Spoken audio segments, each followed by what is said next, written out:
I rise today in support of H.R. 1, the Lower Energy Costs Act, which does something a little unusual.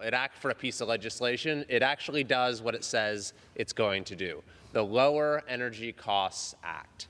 It's going to lower costs for Americans, and in particular in my state of California, where we pay the highest energy costs in the country. It will do that by lowering utility bills, by reducing gas prices, and by reducing the costs of everyday goods, by reducing the cost of transport. And it'll do this by making our country more energy independent, enhancing our capacity for domestic energy production. There are a number of other benefits to this, by the way. It'll create jobs here in the United States. It will enhance our national security. It's much better for the environment than energy produced elsewhere, but it's the affordability facet that I really want to focus on, because that has been my top priority as a member of this new House majority, is focusing on like a laser on reducing the cost of living for Americans who have been crushed under the weight of runaway inflation. And so as background, the first thing that we did as in this new Congress was we voted to repeal the 87,000 IRS agents who were hired by the last Congress. This is going to spare countless Americans, middle-class Americans, from highly intrusive audits. And then the next month, in February, I managed to secure an opinion from the IRS. This was specific to California taxpayers.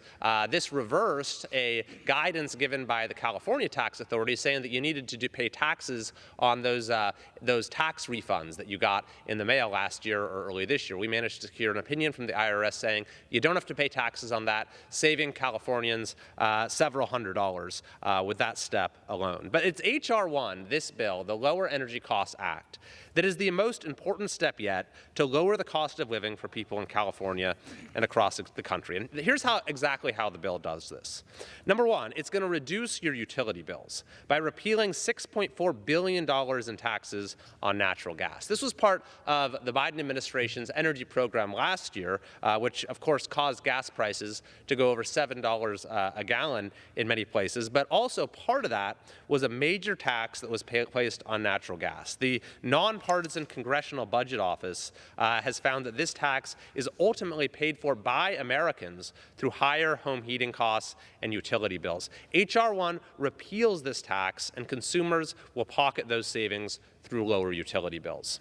But the second effect of this legislation will be to reduce gas prices, and that's primarily done through reforming our broken permitting process. Now, this might sound like sort of an arcane issue, but it is fundamental to the high, out-of-control cost of gas that we've been dealing with in this country, where we have a broken permitting process that blocks projects for months, for years, often indefinitely, through never-ending federal reviews, not to mention frivolous litigation.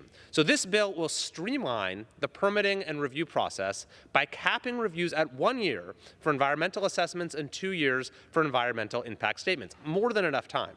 There's also going to be a 120-day deadline implemented on filing a lawsuit on final agency actions concerning energy projects. The bill also requires the Interior Department to resume quarterly sales of onshore oil and gas leases, and among many other steps, which will unleash the American energy sector, create middle-class jobs, and increase the supply of gas available to reduce prices at the pump. And finally, it's worth mentioning the other overall effect of this bill, which is to reduce the costs of everyday goods and services. By reducing the cost of gasoline, every good transported to a store, whether it's groceries, furniture, or any other everyday necessities, are going to be cheaper to transport, and those savings as well will be passed on to consumers. So I am proud to stand with my colleagues in the new majority in supporting this legislation, in fighting to reduce inflation, and to making the American dream accessible to more people. Thank you, and I yield back. Thank you for the